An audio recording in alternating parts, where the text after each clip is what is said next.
So yeah, I warmed up at the Royal Albert Hall for you. So actually, I did do a couple of warm-ups before that. I just want to tell you about one of them. Absolutely true story. We did this little theatre, and we stayed in a place just outside Luton called Dunstable. Fucking hell. It's good. We stayed in this 2-star hotel. Me! Full of white trash. I don't want to deny my roots, but I'm out of that now, so I expect a little bit more. No, and the road manager came out and said, I've booked you in.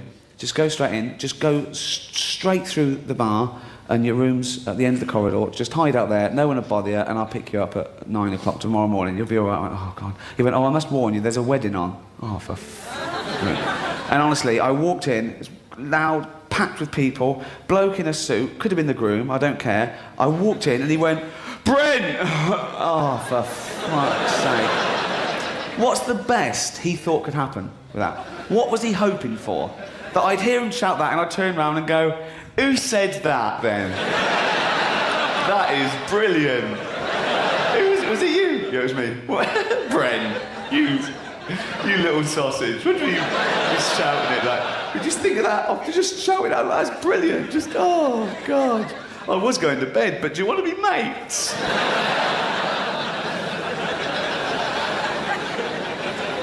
It's got better though. About a year ago, I work in XFM sometimes, and about a year ago, I got into the lift, and just as the lift doors were closing, a bloke sort of made it in. I think he was a workman there, he had a little logo on his shirt, and he clocked me and he went, and I went, right, he went,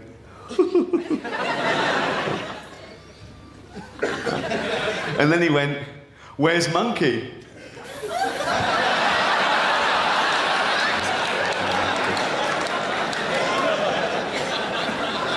And instead of going, that's not me, mate, that's Johnny Vegas, so I went, oh, he's at home. And they started going, oh, I think you're brilliant in those, and I was going, thanks very much. Oh, dear. But I can't complain. I have had a good year. Went to America at the beginning of the year. Won a couple of Globes, thank you very much. No, I'm not telling you, no, I'm not telling you that to show off. I'm Bren. Yeah, cunt. I'm telling you that to compare it with the week I had before I went to America. That wasn't such a good week. I know. I was sitting at home, I think it was about the second week in January. I don't know if you saw it. I was watching telly, and there was that programme, Celebrity Stars and Their Doubles with Dale Winton. Yeah, sure, there was a Brent lookalike, who won his category, just a fat bloke. He had a tie and a goatee. Just a fat bloke. Most like Brent in the world. Unbelievable. About 45, about 18 stone. In fact, he was so fat that when he got up to get his award off Dale, he actually had that fat bloke waddle. And Dale Winton said, you even walk like Ricky Gervais. Not even Brent anymore.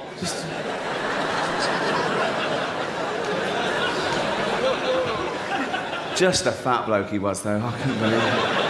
So I've started wearing black all the time now. Got a complex, it's slimming.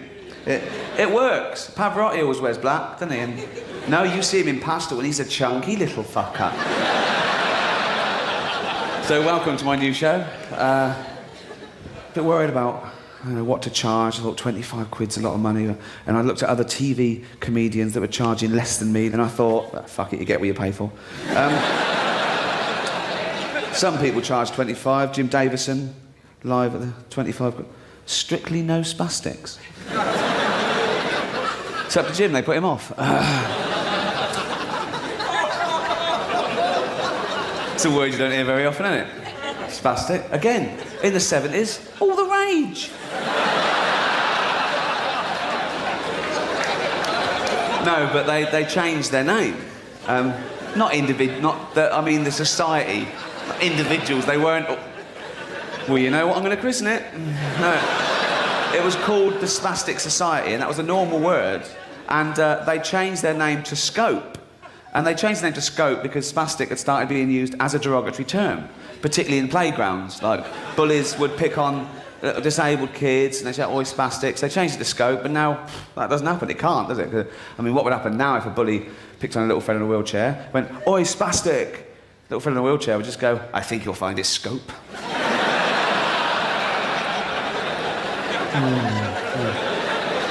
Oi, Scopey! Oh, fuck! My impression of a wheelchair user. Not Thora Heard, that's just that. She had a posh one. She didn't even bother with that. Never off her arse, was she? She could walk. I'd seen her walk. She'd go shopping in one of those things, all the way home, right up to the front door, key in the door, straight in the stair lift, feet haven't touched the ground yet, up to the bathroom, lowered into the bath. Never off her arse.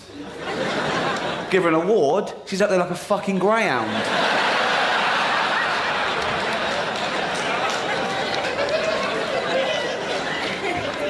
Same as that Stephen Hawking, lazy.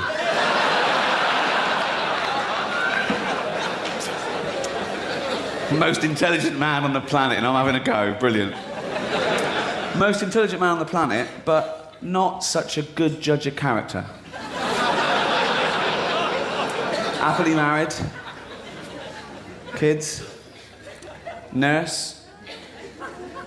And now, according to some, my lawyers have told me to say,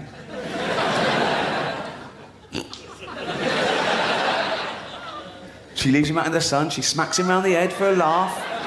Isn't that terrible? He must be thinking, what happened to all the fucking blowjobs? Whack. Ow.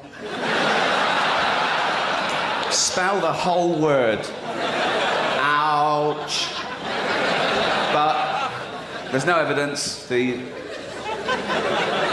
charges were dropped. So that's not how he got the cuts and bruises. It's probably all the skateboarding he does.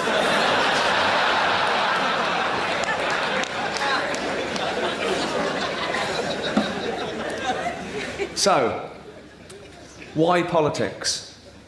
Because I want to give something back to society. Fuck off, I do.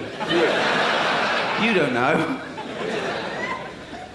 And I can't enjoy this life when I see injustice, suffering, inequality. And I want to live and die, if necessary, by the morals I hold dearly, like Martin Luther King and Gandhi and Ben Elton. People have a problem with Ben Elton now. They think he's sort of sold out all his principles and just made as much money as he could, and he's just an annoying little twat. Have you heard those local radio ads on a similar subject? It's a quiet street, sound of stiletto heels, and a car goes, and he goes, need a lift, darling. And the voiceover goes, if you want to know the price of an illegal minicab, just ask a rape victim. Don't. Worst advice I've ever had.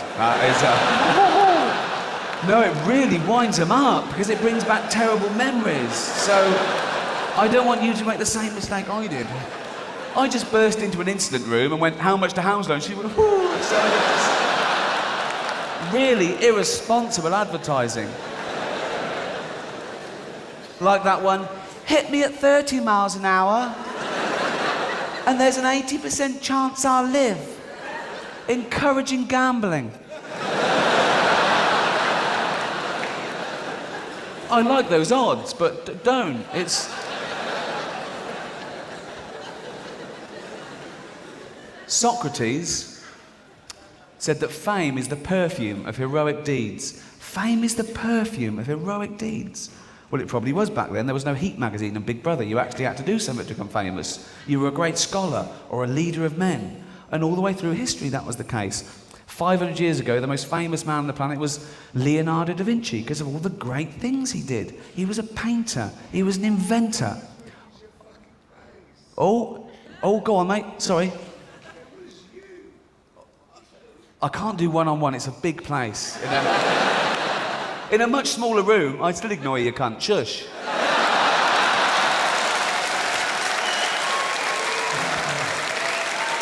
Yeah, Leonardo da Vinci. It really annoys me when you hear these people go, you know Leonardo da Vinci? Yeah, he invented the helicopter. No. Yeah. 500 years ago, he invented the helicopter. No, he didn't invent the helicopter. Doing a sketch of something and going, this'll fly, isn't inventing anything. I think back then he'd have folded under questioning, so I go, wow, how should it fly exactly?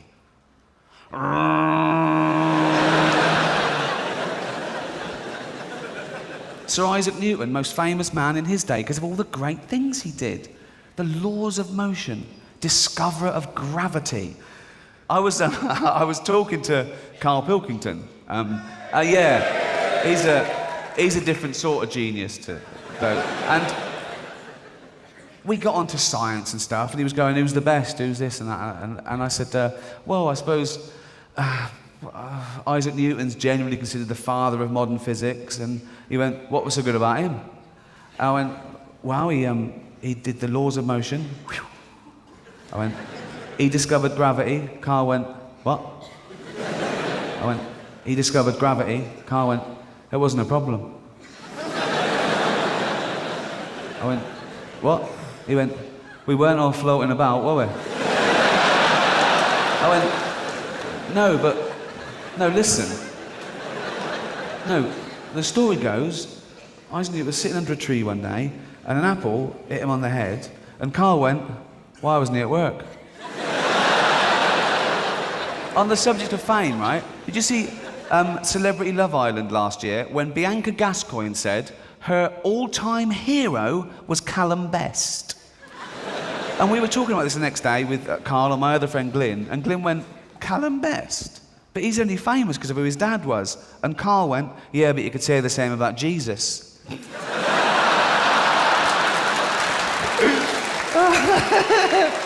Fucking hell. He's got a head like a fucking orange. Oh. But nowadays, you can become famous for nothing, really, just being famous. You can just go on, you can go on Big Brother and be famous. But for what? Well, Kinga, she's famous because in front of 56 cameras on national television, she shoved a wine bottle up her vagina. What do her parents think? When the neighbours came round the next day and went, saw your Kinga on telly last night. Oh yeah, what was she up to? She was up to the fucking label.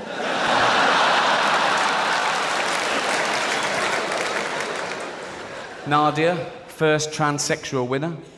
That record's safe, I think.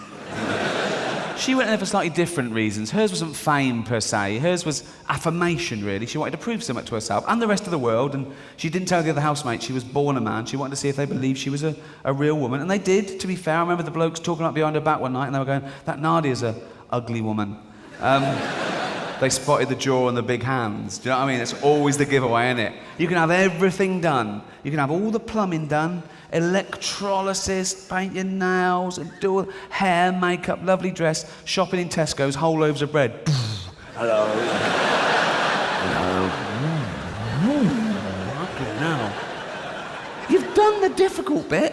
Get smaller hands. Doesn't matter from where. Saudi Arabia. You know what I mean? It's just well, they might be odd, but at least they're.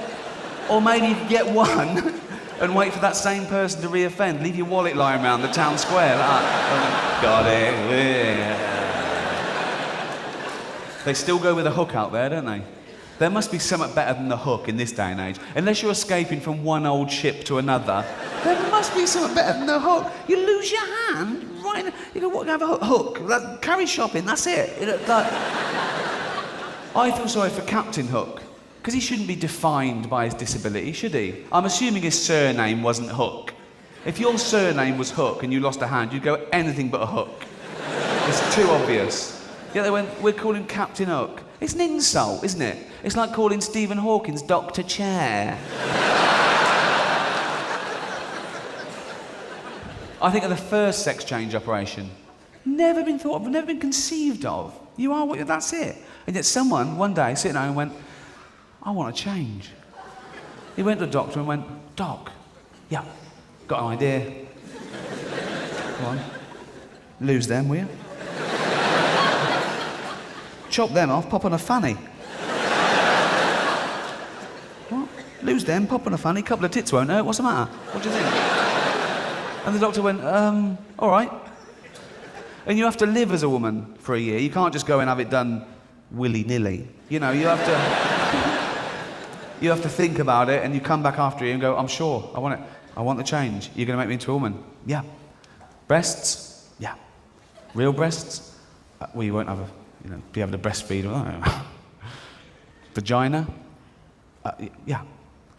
Real vagina? Well, again, it won't have a cervix. No. Take a cock, though, will it? What? It'll take a cock. Well, I'll just make it. I don't want to know what you're going to do with it. So, no, it needs to take a fair old cock. Well, I'll leave some room, but I'll just make it. Don't tell me what you're going to do. Yours. No, it's just that I love cocks. Do you? Well, yours will be in the bin in a minute. You can take it home with you.